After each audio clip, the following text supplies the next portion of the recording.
So we're up to Shazam number 7, and this is the variant cover, and not a big fan of it.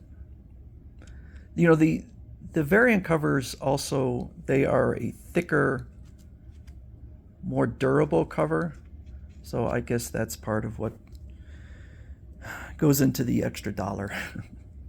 But this may be a mistake because when I open it up, there is the actual cover. And I know that this is a thing that happens, double covers, but I don't know if this is a mistake or if I actually got, or if that was done on purpose. So this is $4.99, this is $3.99. I like the regular cover better, so I get both. That's interesting. I don't avoid spoilers, so be warned. The first 6 issues were the story arc Meet the Captain, which got tiresome. So I'm glad we're moving on to something new.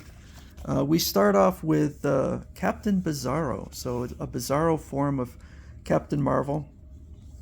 Jumping right into a fight. Like I said, we now have moved into the Captain versus Black Adam. And we're getting co-writing. I don't remember any of the other issues being co-written.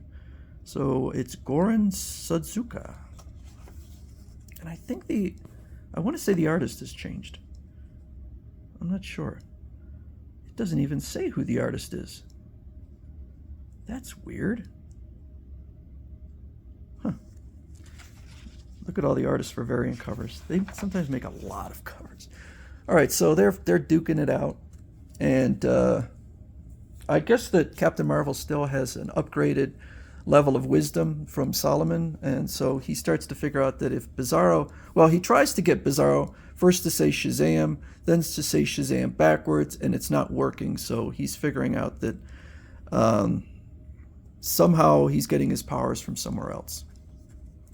But starts to figure out that if Bizarro is the opposite of him, then Bizarro should be weak because he's strong, and Bizarro should be dumb because he's wise, and Bizarro should be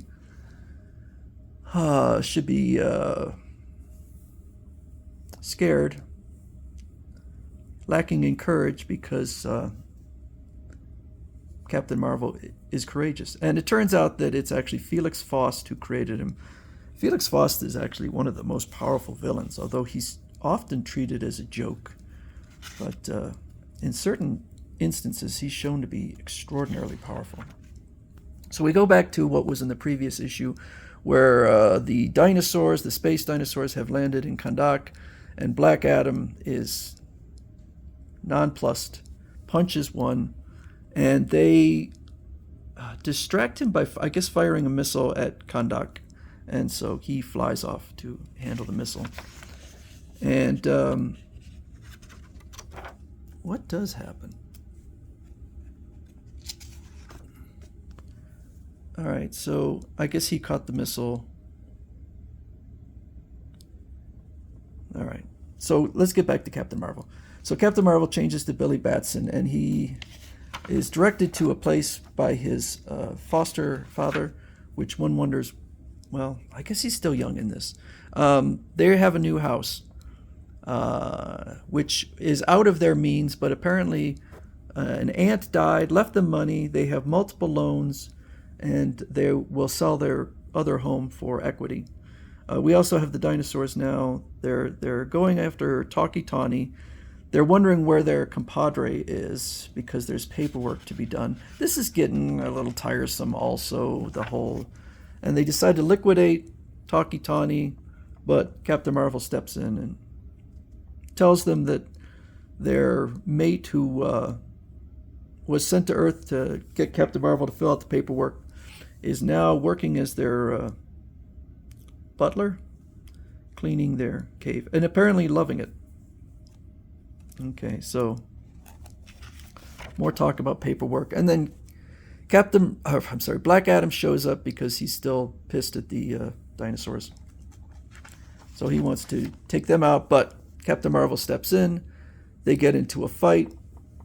It's interesting that at the very beginning of this story arc, we already have a fight between Captain Marvel and Black Adam rather than have a build-up. So they're duking it out, just smashing things left and right.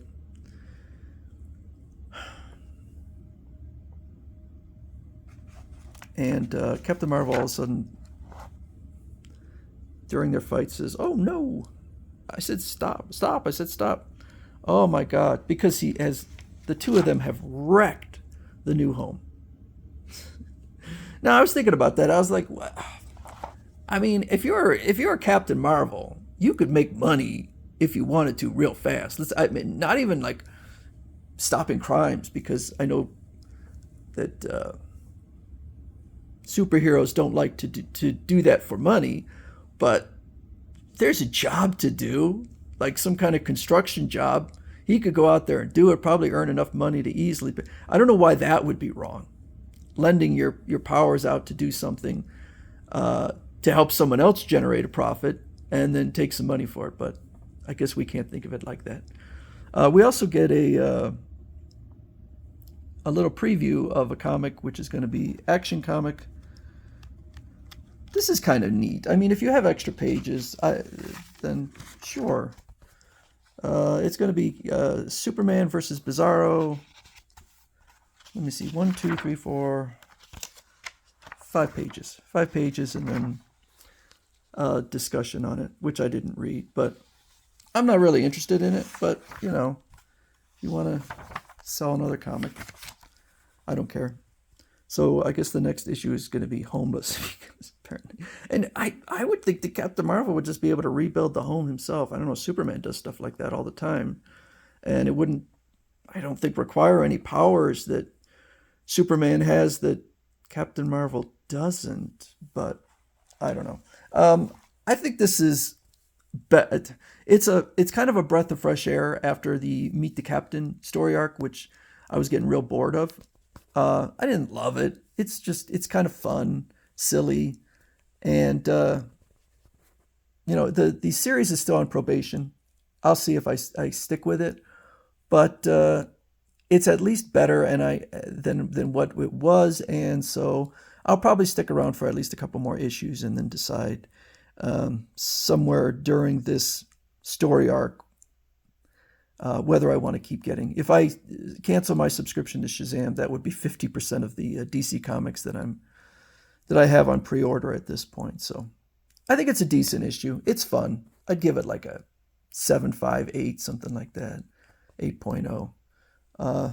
All right, so that's Shazam number 7 by Mark Waid and somebody Suzuku and unknown artist. We have colors and we have letters, but I don't see penciler.